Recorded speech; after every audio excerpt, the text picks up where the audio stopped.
Welcome. This is Joe Peters from MomFit with Joe Peters. Welcome to the Spanglish World Network and H.E.R Network channels in Single TV 250 and 251. Please remember to download both the Single TV apps in the respective iOS stores and Android devices. While you are downloading, make sure to leave a comment. The app is free. Single TV is also available in Google Chromecast, Amazon Fire, Fire TV, Roku, and Roku Sticks in all smart TVs since 2016. Welcome to MomFit. I am delighted and happy to have this amazing guest with me today, Tonie. And Tonie, welcome to the show. I want to tell people a little bit about you, and everything goes as simple as um, Tony's favorite um, phrase is let me find it because I love it when she say is "be on purpose."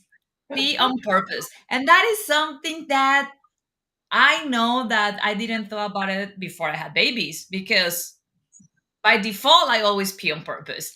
And one of the things that happen is that is one of the things that nobody talk about because we have this shame, this guilt, this I'm the only one. And Tony is been working for years into helping moms to embrace their body and claim back their body. She actually believes that motherhood is an amazing gift, that we should never feel that we have to pay the price for that gift for the rest of our lives with our bladder insecurities, with low back pain, sometimes feeling our organs are falling out, our boobies after breastfeeding. So I love this woman and this woman work because she is embodiment of what I also believe in is that you can have it all. Doesn't mean that because you are become a beautiful mama and are raising babies, then you need to pay the price and sacrifice your body and your well-being and how sexy and confident and empowered you feel. uh, she wants to be able to help you and empower you to be able to run, jump, laugh, feel strong, play with your kids without being worried about, oopsie, there is a little wet in my pants. I know my mom had some of that, and it was so embarrassing for her because for her was a point that if she laughed, she will pee. And she was a teacher in university. So she started developing anxiety because she cannot be herself. Because if she was herself and laughed loud like she always did, then she will have that accident. So I'm loving, loving, loving having Tony here to share all of this with you. She had years and years of box gym training. And one of the things that was the most common for her clients was that their kids were sick. And she knows that that happened and we are in mama life. And then she's finding ways to actually help us to empower. So, Tony, welcome to MomFed. Welcome to this episode. And I would love to start with your story. Like, why you start on this path, what make you fall in love with the mama's bladders and peeing on purpose mission that you beautifully had now. Thank you so much for having me. Yeah, I appreciate it. Yeah, and it was, in so many cases, it was the same. It was a personal experience of mine in the postpartum.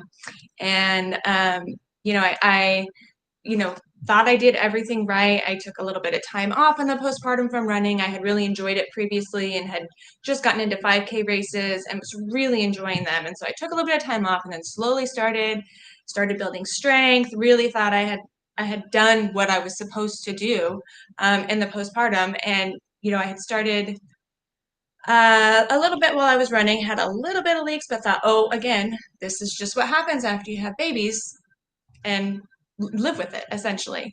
Well, in my first 5K race, about a little over a year after I had my son, I was running in a 5K race here in Portland, Oregon is where I'm from. And it was one that was happening right before a big parade to like kick off summer. So there's like 100,000 people literally lining the streets of Portland. And I'm in this 5K race beforehand. And it was no longer just a little bit of pee. Like I fully lost control of my bladder and it was horrifying. And I was just so devastated and I just felt betrayed by my body. Like that was really like, I was so down in the car on the way home when I got home, and telling my husband about it, and I just thought my running career was just completely over. Like, obviously I could never do that again, kind of like your mom. Like, well, then I have to absolutely adjust my behavior to make sure that doesn't happen.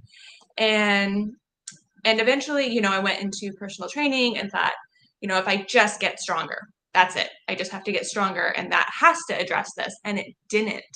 And I started training other women that were having these and other issues, not just the bladder incontinence, but the ab separation and some prolapse. And I'm just meeting all these women that are having these same experiences or worse. And like you said, it's affecting their life. It's affecting the person that they are. It's affecting whether they go outside. Honestly, if you're having to search for a bathroom, or you're just not sure if you laugh, if you're going to be like, that's so sad, right? And so I found some additional certifications that were for postpartum corrective exercise, and these address the physical conditions that can linger either immediately postpartum or even years postpartum. Your mom, that would have been years postpartum. Our aunts, our grandmas, our moms, we see these women that have to cross their legs when they sneeze, or adjust their behavior so they're not laughing in public. And so I pursued one, and then I pursued another one, and I started seeing changes for these women, for myself. Just going through the first certification for myself just taught me so much, and just two very, very simple tips that I tell moms all the time about posture and breathing um, helped for me to get a handle on what I was going through. And then it also started to help with these other moms with the other, the ab separation and prolapse and that type of thing that they go through in the postpartum. Um, and so, yeah, that's what I do now. So you're not going to leave us hanging here. Please let me celebrate with you that now you are running 5Ks without peeing completely in your pants. Yes, and I can sneeze, and I can cough, and I can laugh, I mean, it's just all the things. I can jump with my kid, like that wasn't something I could do previously. I was on a trampoline and was like, whoa, never mind. I'm not doing this. This is not happening now. I think my son was about 2 or 3 when I took him to a trampoline park. And that I do say that the trampoline is like the Olympics of this postpartum of the bladder training, honestly, because you're asking a lot of your body. But you should be able to, at the very least, laugh, right, and cough and sneeze, and pick up your child or your groceries, or hurry up and run to catch your kid before they go running out into the street, without, in that urgency, also having a bladder issue. So I love that. Let's gonna go into, because we have in our audience, we have two groups. We have moms to be and we have new moms. So what I would love to start talking with you is, what are some of those physical issues that start in pregnancy that can linger into postpartum? Because one of the things that I love about that approach and what you are doing is, as an engineer mind of mine, I'm all about preventive. Like, I know that we can react and correct after the fact, and we are going to talk about that too here. Mhm. And I also think that as earlier we start preventing, or as early we start detecting, as easier will be the journey and less effort we will have to put in correction. So I Yeah. love how you're doing that. Let's gonna start talking about that. Like, what are some of those signs and symptoms and things physically that start in pregnancy that we as mamas, especially first time mamas that don't know about it, can start taking a note of, and then maybe start adjusting some of, do, like you were saying, a small adjustment that they can incorporate to actually get prepared better for what is happening when the baby is huge and is smashing the bladder. So let's go Yeah. a little bit to that part first.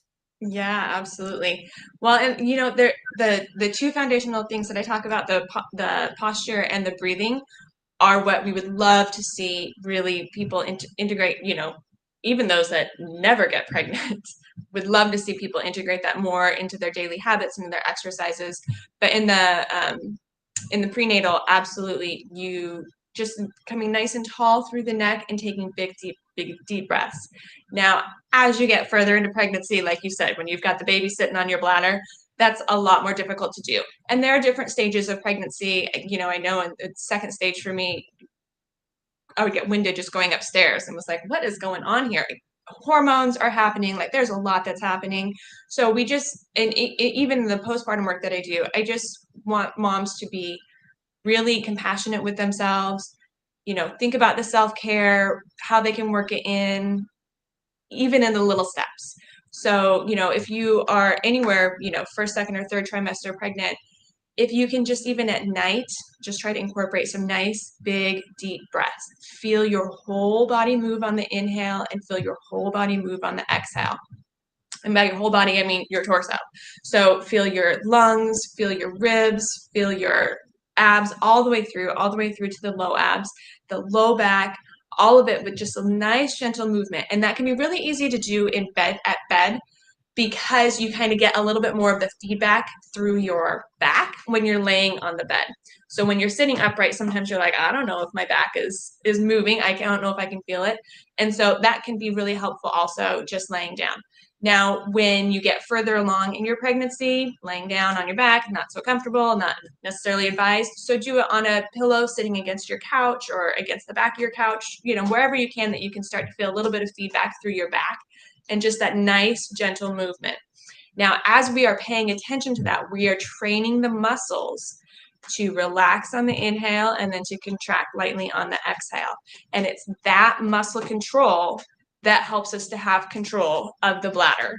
And then also is what helps us to get the ab separation to come back into place postpartum. Everybody's going to have the ab separation while you're pregnant. You have to have it. That's us making room for the baby, right? And so we're going to have a little bit of that throughout the pregnancy, and that's perfectly normal. But as you are doing that nice big breathing and the aware breathing in the prenatal, then again, those muscles are like, okay, we didn't lose it. We know what we're supposed to do. We're supposed to be nice and relaxed on the inhale and then nice and contracted on the exhale. And so everything just remembers, if you will, in the postpartum better. So it just makes it that much easier. It saves you time from having to, if you ignore everything when you're pregnant, that, adds on to your healing time in the postpartum. So if you're able to address that and if you can stand nice and tall, just as tall as you can, it can be really hard when you're pregnant and you've got this baby pulling you forward, but just do it as much as you can. And, you'll find yourself in poor posture, holding your breath. That's fine. Use that moment when you are aware of it to come nice and tall and take a nice, big, relaxed, deep breath. Those two things, priceless, right? In so much, not only just training our muscles, but even getting the organs, the hormones flowing, everything flowing throughout the system. I love that. I love that, and I'm gonna just go into because of the magic of everything that you said. One of the things that I will invite the mamas to add to what Tony was saying is one of the things that one of the exercises that I do with my private clients and MomFit, and that is that breathing that Tony was telling you is so good for you. And if you make a routine of putting your hands in your belly and actually breathe with your baby, then you are having all the benefits that Tony is mentioning. And you are also training your baby to feel that those deep inhales are a safe environment. So when you have your baby at 1 week, 3 weeks, in a growth spur, in a leap, crying uncontrollably, you can actually put him next to you and do the same, and then that immediately will bring back your baby into all those days and weeks and months that you did that breathing with them in the womb, and it will help them to co-regulate. So an additional tip there to not only have yourself benefit but also use that beautiful tip that Tony did to actually give you another mama tool for when your baby's born. Tony, I love the conversation with you because if I hear you right, I am a big proponent of breathing due the fact that it reduces cortisol levels and put us in the present. And I think that right now you are blowing my mind because you are telling me, if I understood well, that a good breathing practice is actually also impacting your bladder control and your ability of your muscles in their abdominal area to go back after postpartum. Did I hear you right, or I just was too excited and Mhm. didn't get it? No, that's absolutely true. And it's that awareness and being able to put the awareness there in that, like I said, in the inhale, the relaxing, and in the exhale, the contracting, that if you can keep that going for as long as you can, at 37, 38, 39 weeks, we just get like, I don't even know anymore, right? Like, I'm just trying to make sure that the baby's ready and it feels like we're never going to be ready. So I always want to make sure that I'm not putting added stress on moms, prenatal or postpartum. And life is going to happen and it's going to get crazy, but just do it for as long as you can. Even again, if it's just 10 minutes at night, getting that awareness in those muscles, then yes, absolutely, in the postpartum will, again, remember that muscle memory. You don't lose it. If you completely forget about the breathing and you're holding your breath throughout the whole pregnancy, it's going to take a little bit longer typically to get that kind of awareness back in the postpartum. And that awareness in the postpartum is fantastic for healing. That deep breathing, which I love, by the way, what you said about doing it in the prenatal and breathing with your baby, that is amazing. I love that advice so much. But it's also in the postpartum, that type of breathing, again, like you were saying, it gets you into the parasympathetic, so the rest, digest, and the healing of our natural body, of our system, of what it's designed to do. And so when you can get that breathing incorporated in the immediate postpartum, you're helping your healing as well. Just another added benefit. It's just amazing. It just, everybody breathe as deep as you can. Yeah, we are here, big fans of breathing. Connie, as an expert that you are, why you don't just share a couple of tips that you had based on all your clients and all the people that you coach with, especially end of second trimester, third trimester, where because of the weight of the belly, what we tend to do is crunch our shoulders to compensate. And then the reality is when we have our shoulders crunch, is really hard to breathe deeply. Like if you do it like this, there is not much space in your Yeah. thoracic box to breathe. So why you don't share like a couple of your tips on how mamas can be aware of that and what they can do on those later months to still in a conscious way open up their capacity to actually go into those deep, powerful, magic breath cycles that are going to help them so much in the present and in the next like 24 months of their life with their babies. Right. Absolutely. That's a great question. Thank you for asking that. Because so often we just think pull our shoulders back, pull our shoulders back, pull our shoulders back. And that's great advice. Absolutely pull your shoulders back. But if you are in a forward head posture, if your chin is coming forward, which these are horrible for that. We get into that forward head posture from being on our phone so much, and or if you have older kids and so you're constantly holding an older child while you're pregnant too, you're just being pulled forward. Breastfeeding pulls us forward. All of it tends to pull us forward. So that's great advice to pull the shoulders back. But the very, very, very first thing I want moms to do is to stand tall through the neck, is to come. And so what I like to do is kind of go up like this. And so you don't quite go into full double chin, but you do bring the chin back just a little bit. And that you'll find, like, I want everybody to do it in front of a mirror so you can really see the differences that happen in your posture just by doing that. Is when you stand tall, it's going to bring your shoulders back a little bit naturally anyway. So then you have to pull them back less. And when you have to pull them back less, then the muscles in the top of your back get less fatigued. So when our neck is forward and we're trying to pull our shoulders back, those muscles in the top of the back are going to get fatigued, and you're not going to be able to hold the posture as long. It's just not going to feel this comfortable, and you're not going to be able to get that big deep breathing when you've got pain in the upper back and the neck because of pulling your shoulders back. So I know that kind of gets a little bit confusing there, and that's why I try to keep it simple and just go tall through the neck first. Also, when you come tall through the neck, you'll start to feel a little bit of the deep core, the right back behind the belly button, start to engage. Now, second, third trimester, that's everything's kind of getting stretched. And so it really depends on a lot, genetics, your body, your awareness, how many pregnancies you've had, if you're able to feel that deep core muscle activation when you come tall through the neck in the second and third trimester. But if you just keep doing it, it's the kind of thing that your body, like I tell people, It's like your nervous system sent the signal here, and then here, and then here. So just don't give up trying. Don't just go, oh, I can't feel it. The first time you try, you might not feel it. Second time, you might not, but the third, you might, and the fourth, definitely. And so just keep trying to send that signal to come tall through the neck, and then you'll bring back your shoulders, but you don't have to work as hard.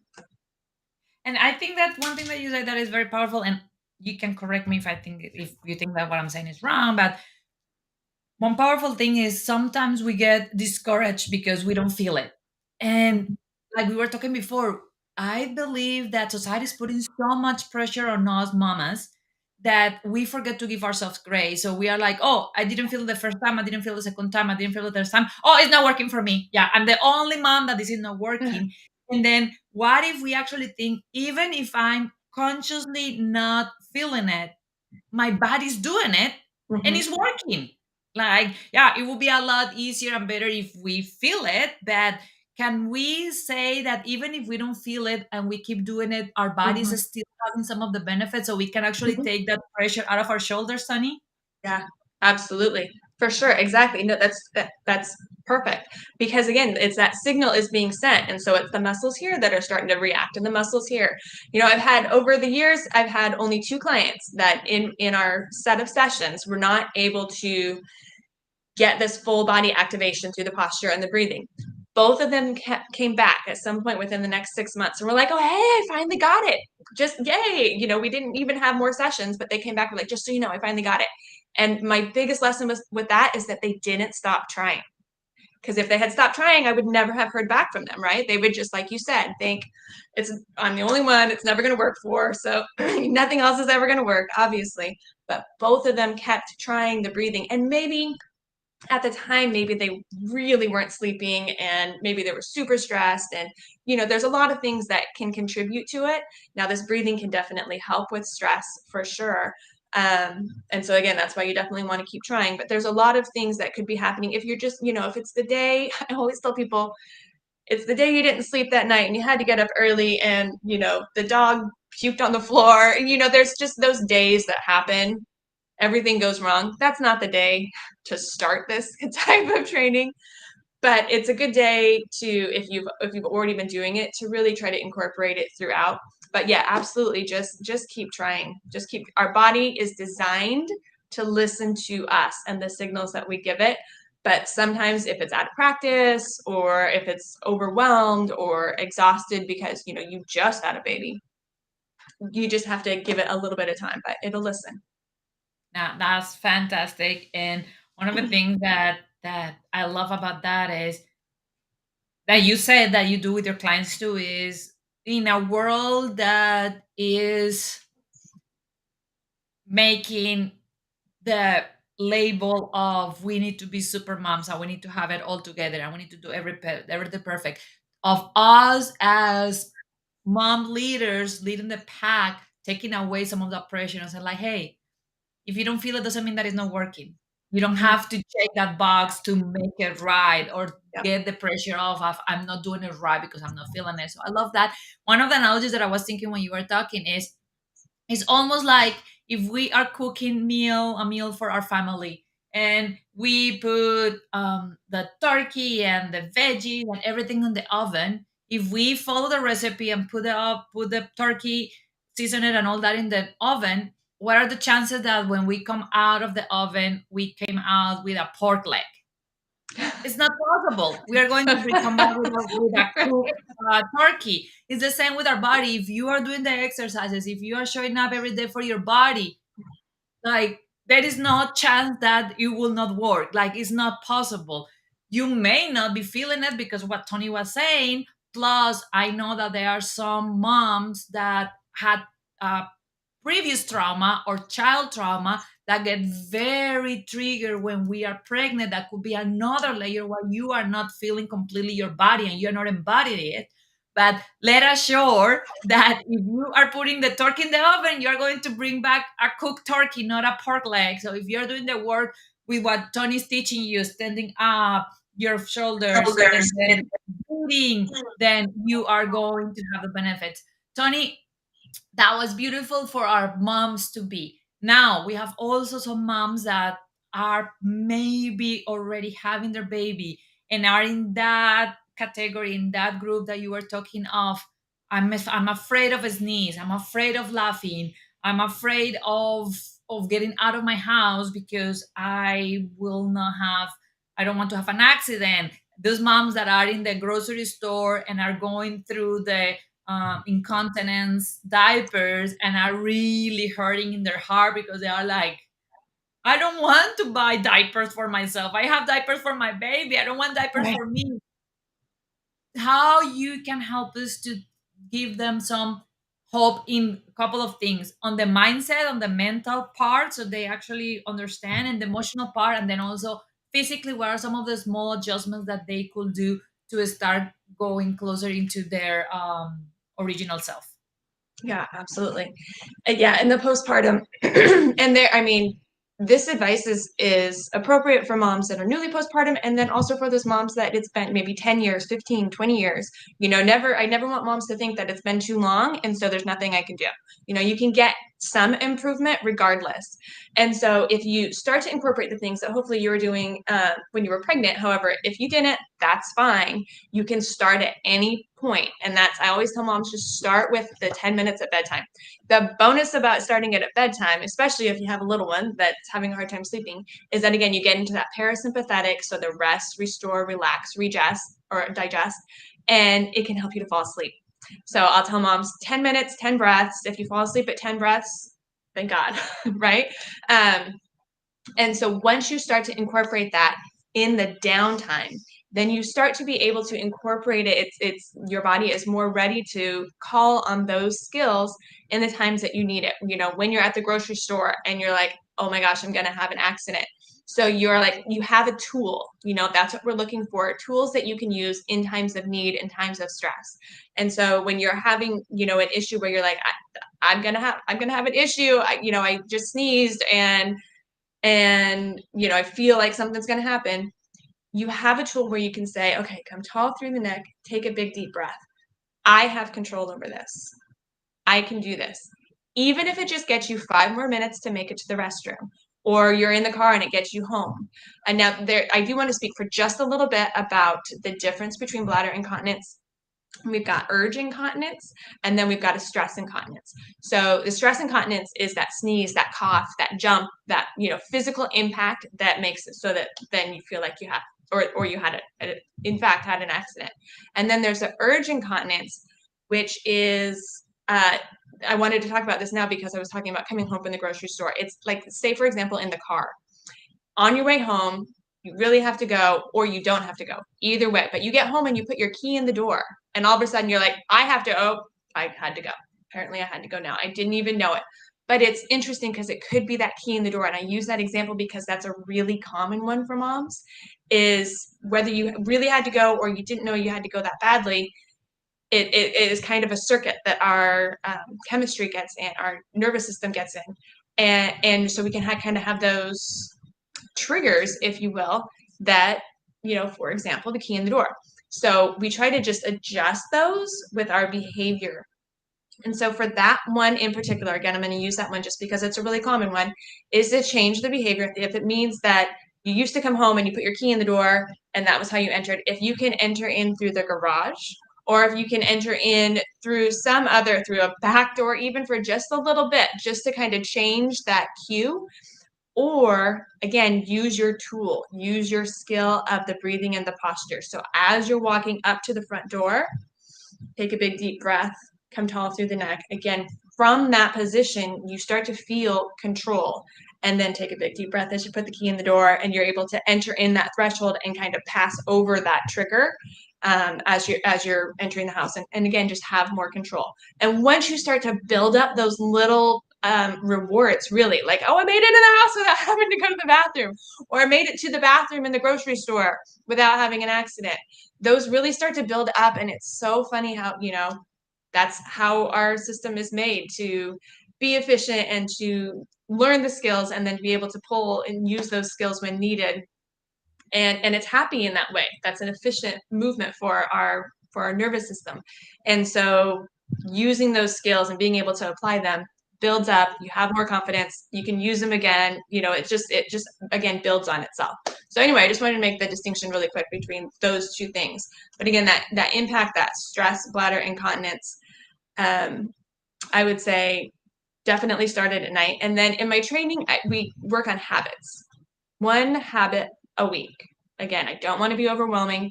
I don't want to be stressful. If we talk about the habit on Sunday, you don't think about it again till Thursday, that's okay. That's perfectly fine. Don't beat yourself up.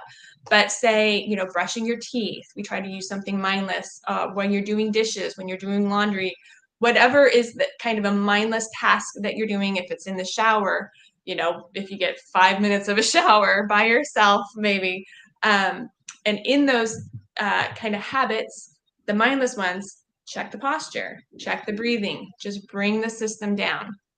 And again, once you are doing all those things in those little habits, your body just it is more automatic to go, okay, this is what I can use. I can use this tool right here, right now in this stressful situation.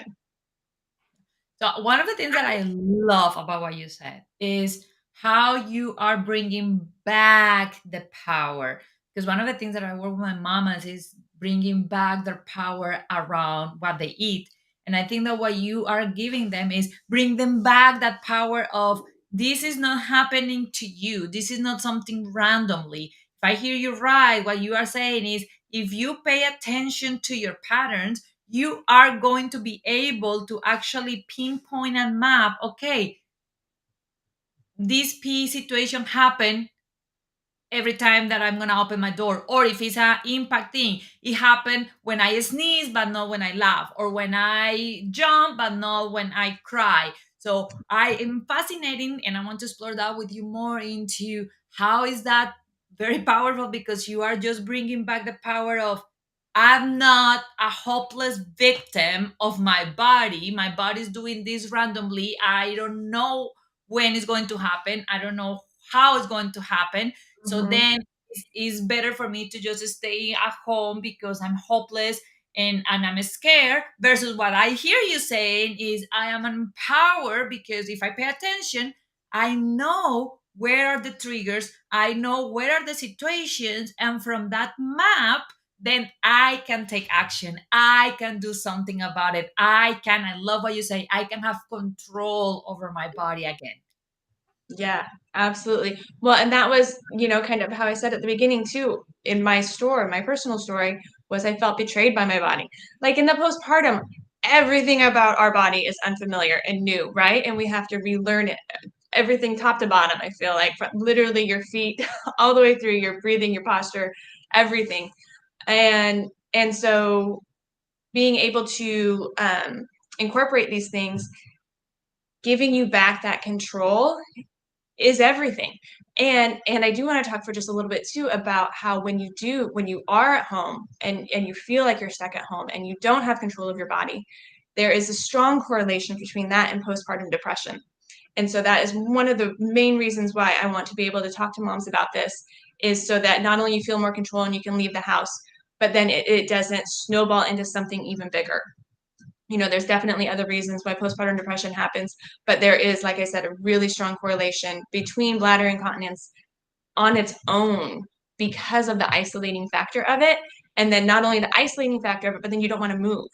And what's one of the best things that we can do for depression is to move our bodies, to walk, even if we can't run, just to get moving. And so, being able to have that control and to address these things can be so huge for every moment and every step of our lives, not only our lives, but our babies' lives and our families' lives.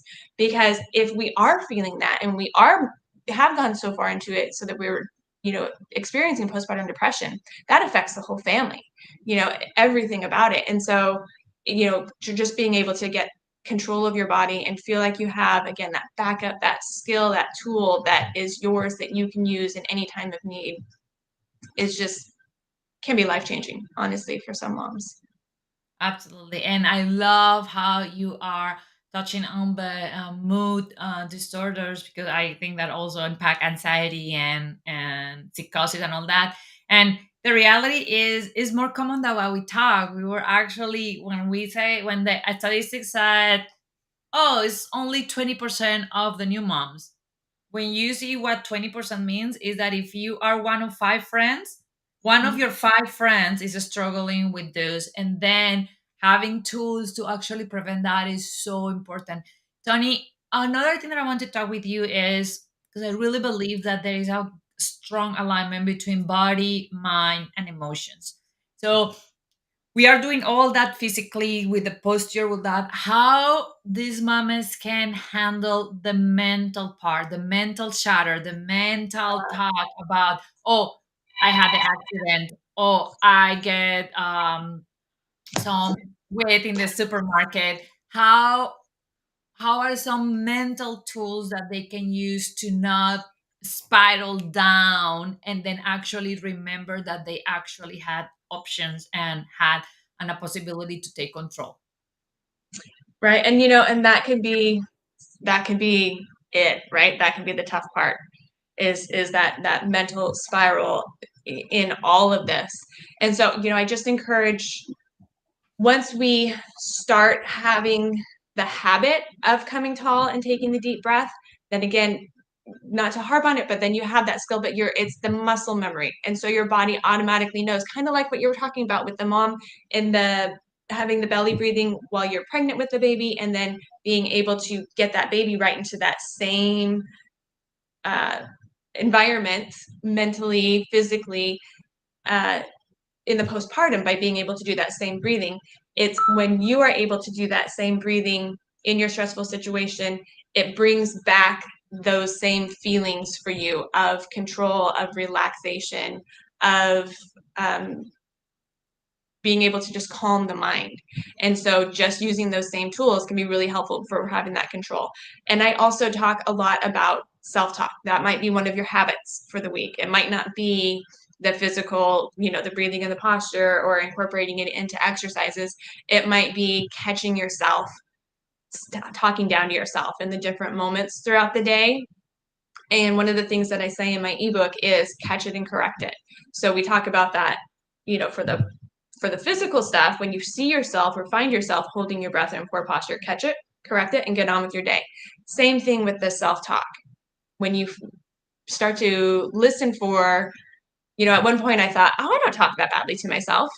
That I feel like I do a pretty good job of that. And then I was like in the bathroom somewhere at work, and I heard it. I heard a voice. I heard my voice being like, "Oh, that was so dumb of you to say that." And I thought, "Oh, that was mean. Like, I would never say that to somebody else. Why am I saying that to myself?" And so when you start to even notice the little things with the way that you're talking to yourself, you become more aware of, like, really hearing yourself. And would you say that to somebody else? Of course, you would never say that to somebody else. And so breathe through it, try to change the thought if you can. And if you can't, just get distracted on something else. Look at the awareness can be, I think, what is there, like, five key components for being able to get yourself into the present moment. So look for a color. If you choose a color green, look for a green, look for a tree, try to get a smell, try to get a sense, touch your pants or something to get you into the present moment. That can be really helpful, to just be like, here and now, something tactile that you can kind of just bring yourself here and now, and just get out of that monkey mind of the negative self-talk. Yeah, I love that. I love that, catch it and correct it, because that is one. I was when you were talking, I was remember that there was one of the most powerful exercises that I saw was um, two moms talking, and then the exercise was write down everything that you say to yourself. Oh, you are such a failure. You are the worst mom. You are disgusting. And they write it down, and then after they write it down, they put them as best friends in front of each other and say, now read that to your best friend. Like if you were telling all that to your best friends, I will be everything that I say to myself, I will be like, hey, Tony, you. And it was so powerful because none of them was able to even go above the second phrase. As soon as they start saying that, they start just crying uncontrollably with what you were saying. They were like, I will never tell her this. I love her. I will never say this to her. I will never try to hurt her in that way. But that is what we do with ourselves. every day of every week, because then we are in that monkey mind. So I love that practice of catch it and correct it. And what you say of, I love that, is thinking, will I say this to anybody? Okay. I was even thinking, okay, I'm gonna pick one of my friends right now, and I will call her and tell her exactly what I Right. tell myself. No, Right. I will not. So Right. I love, love, love that, Tony. One of the other things on you with that I think that is very powerful is your concept of habits, and Hmm. then that concept of habits, because one of the things that can be overwhelmed for new moms, pregnant moms, and brand new moms is we have so many things to juggle and so many things to pay attention. So it could be overwhelming to think, oh, I have to also remember about this, about this, about this. Actually, I was Yeah. with one of my mamas, visiting one of my mamas, and I just put up a video, a reel about high lipas in your breast milk. And then she looked at me and she was like, just one more thing to pay attention to. So I love how you are finding things and helping moms to make it part of their habits that they already have. Why we don't talk about that a little bit? Why we don't talk about why that is so critical and important and different for the lasting change, Yeah. lasting soul for them and their families? Yeah, absolutely. Well, and I'm obviously all about posture and breathing, and we do it in our exercises. In my one-on-one session with clients, and in my ebook, it has an 8-week video course on um, integrating those two things within your exercises, so you can strengthen the muscles in that way, and retrain the nervous system and all that good stuff. And that is fantastic. I love it. In the ebook, they're like 20 minutes. In my sessions, they tend to be an hour to 30 minutes to an hour, and that's great. So say you do that 2 to 5 times a week. Fantastic. Say you do it 7 times a week. Let's say you do an hour of this for 7 times a week. That's 7 hours a week. That's great. How many other hours are there in that week? What are you doing with all the rest of that time? If in your habits, I mean, it doesn't matter if we do an hour session, if immediately afterwards, for the rest of the day and all of those habits, you're slumped over and you're holding your breath because you're so stressed, you can, it doesn't, arguably, I think it's the hour is not going to mean a whole lot. And so that's why we use the habits. And again, we start with the really mindless ones, the ones where you might have a kiddo at your feet, but you're not having it's not when you're in the kitchen and you're trying to make them food and think about other things. So do it when you're brushing your teeth or in the shower. That's where I tend to have people start. I'll kind of ask what your day looks like, and we'll try to pick some mindless stuff that you do throughout the day. Maybe it is when you're folding laundry or that type of thing, where you can just take a couple seconds to catch it and correct it, check on the posture. And again, when you come tall through the neck and you start to feel the deep core stabilization and the deep core muscle activation, then when you're folding laundry, it's like an exercise, right? And so we're addressing the times throughout the week that you get into the poor posture or holding your breath, and in those times strengthening the muscles, and then strengthening the muscles throughout those habits. So again, I say one habit a week because I don't want to overwhelm everyone. But what's interesting is that as you go into the next week, your body still kind of remembers that other habit that we were working on last week or 2 or 3 weeks ago. And so you start to, within a month or even less than that, you start to notice that, hey, when I walk up the stairs, I am already a little bit taller. I already feel like I have a little bit more control. I feel stronger as I'm doing this. And so that's why it's so important to really get into the habits and putting the stuff that you've learned in the sessions into the habits, and making sure that it's sticking, right? That we're utilizing it throughout the week. And I love that because I was listening to, I think it was Gabby Bernstein or Mel Robbins, one of the two. And they were talking something similar. They were saying, like, it's not going to work a lot if you just meditate for 20 minutes into peace and calm, and then the rest of your day you are screaming and yelling and angry and hating and cursing, but then you next day meditate for 20 minutes. Like, is how you start making that part of your routine. And one of the things that I hear that is powerful about you is the concept of stacking habits. Mhm. And I love how you are using mindless activities. And then how I see it is you are stacking new habits in top of habits that you already have. Because one of the challenging things, and that is why a lot of writers and gurus says you need to have at least 66 days to create a new habit. Because when you try to start a new habit from zero, from scratch, then you are actually rewiring your brain to a completely new path.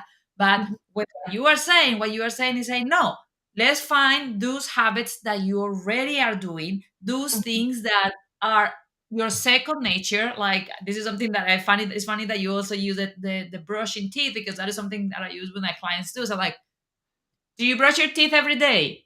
Yeah. And then I even giggle and say, like, tell me the truth. There are days that you are like, I don't want to brush my teeth. And then the majority said, like, no, I brush my teeth every day, no matter what. They're like, Right. okay, put in your clothes. Do you put clothes every day? Yeah. Well, is there a day that you're like, no, I'm going to go commando to the supermarket completely naked? No, absolutely not. Right. So these are habits that then you have them and you're doing them no matter what every day. Then when you start things like what you are teaching on the posture and the breathing, goes a lot easier for your brain to do that new neural pathway, because Mhm. it's not something new that you need to fit into your routine. It's something that you are stacking in top of something that you already were doing, something that already was your second nature, something that was already a habit for you. And I think that that is powerful, what with what you were saying. um Tony, one thing on that for the, because one thing that you said earlier that was beautiful and I forgot to mention is the beautiful gift that you give people around hope. And that is, you were telling them it doesn't matter if you are 2 weeks postpartum, 18 months postpartum, or 20 years postpartum, Mhm. you still have that chance of getting improvement. So I want to go back into your own journey too and see how you can start seeing improvement and how that healing journey goes. Because unfortunately, one of the things that we have is with internet and everything fast is sometimes we get the expectation of, well, I've been doing what Tony told me for 3 weeks and a half, and I'm still having issues. And then sometimes I feel that we want to have that hocus pocus, abracadabra, we fix it. So why we don't talk a little bit about that journey of what happened with our body when we were pregnant, and then when we are recovering from that and restoring to get to PIM on purpose, how that journey will look like.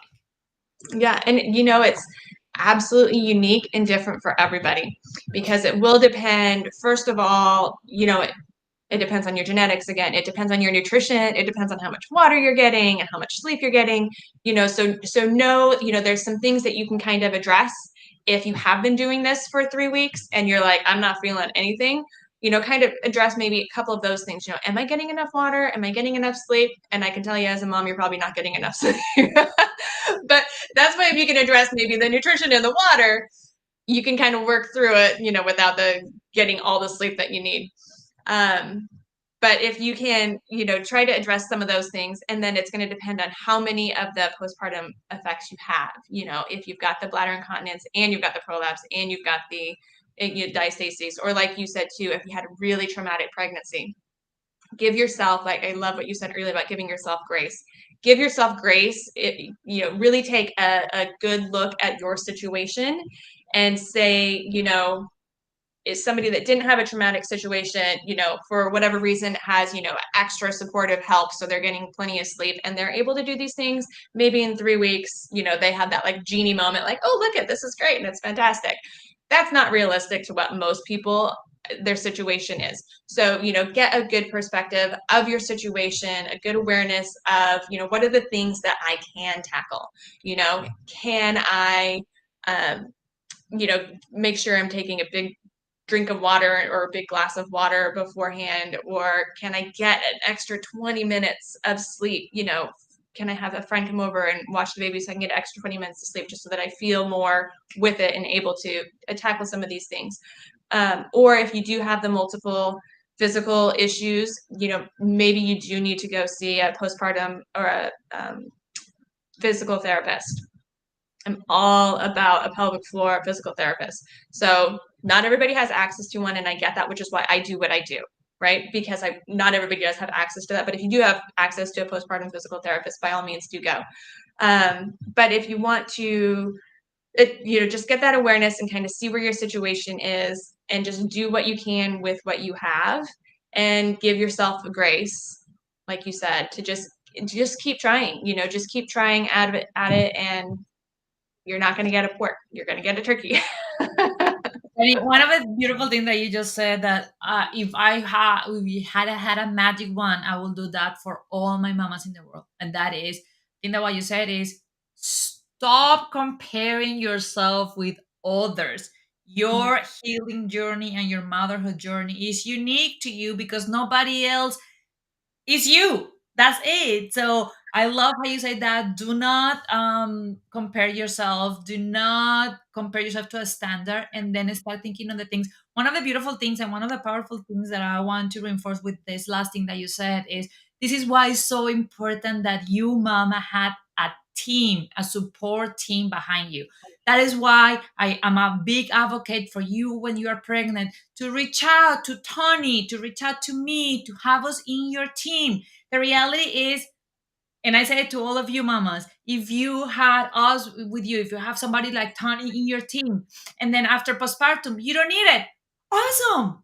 But Yeah. if you need it, you already have the connection, you already have the relationship, you already are ahead of the curve, and you don't have the stress of figuring out what is the next step. Because when it happened after the baby, then you are just like, oh, I have Tony in my team. Tony, hey, I'm having these things. Let's gonna work a little bit more together. So that is why it's so important that we have that support team, and that you create that support team with coaches, with experts that can help you in that journey. Tony, thank you so much for being here. I would love for you to share one last thing of advice for these beautiful mamas, and then share with them how they can connect with you.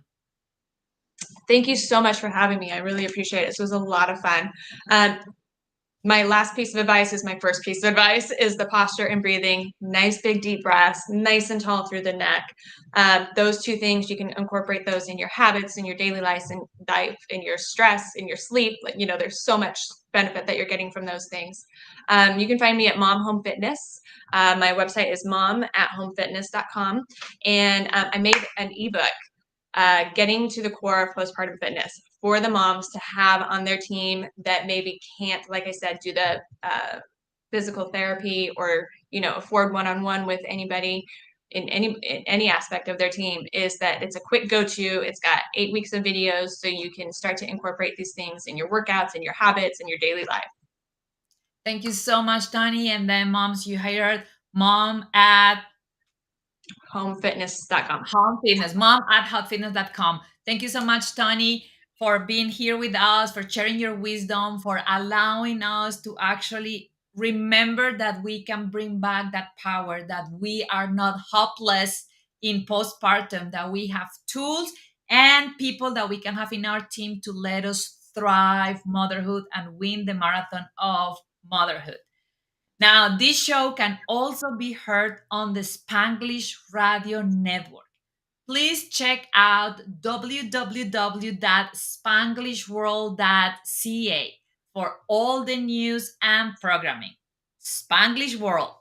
Watch it, hear it, read it, download it, and leave it.